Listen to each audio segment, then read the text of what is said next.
Hi mga ka-foodie and welcome to my cooking channel.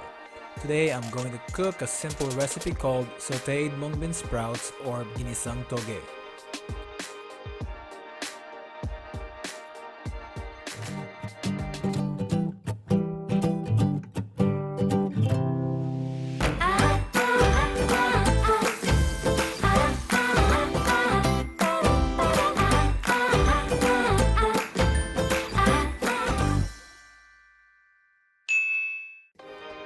Heto ang ating mga ingredients.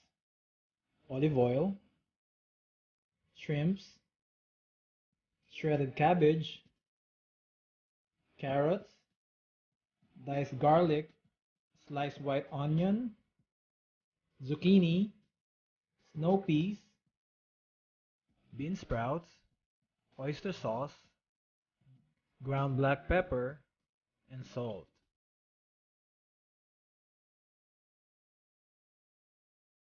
Ang mga ingredients na nasa screen ay nakasulat din sa description ng video na ito.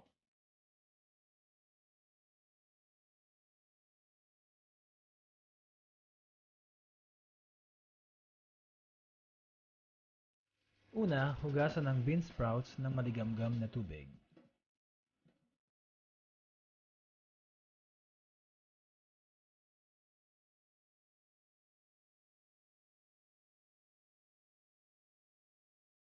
Siguraduhin na alisin ang strings ng snow peas para hindi siya maging sapal kapag kinain mo.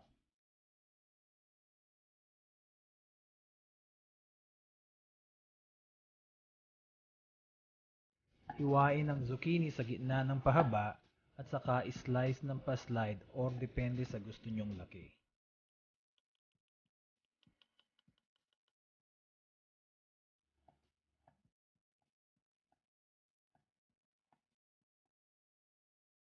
Maglagay ng olive oil or canola oil sa wok ng mga 2 kutsara at saka unang isahog ang diced garlic.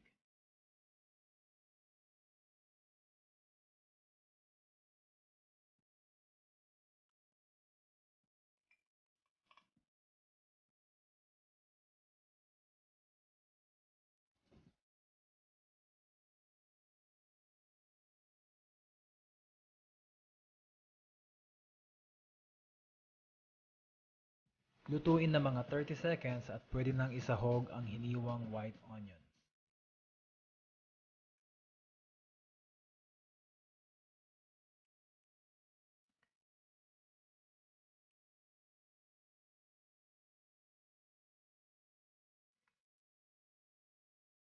Ang susunod naman na isasahog ay ang hipon na wala ng shell at naalis na rin ang bituka.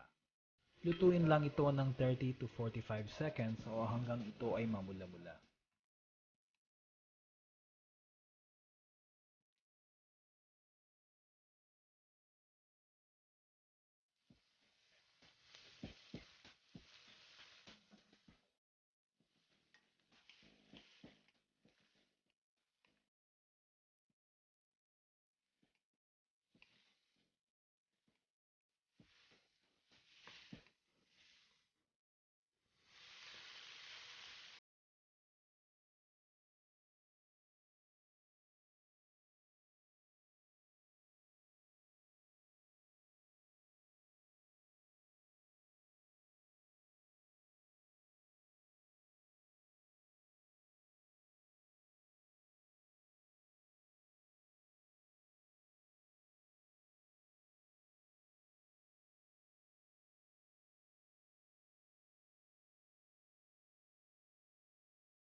If you enjoy my video, click the subscribe button and the notification bell so you will be notified when I have a new uploaded recipe.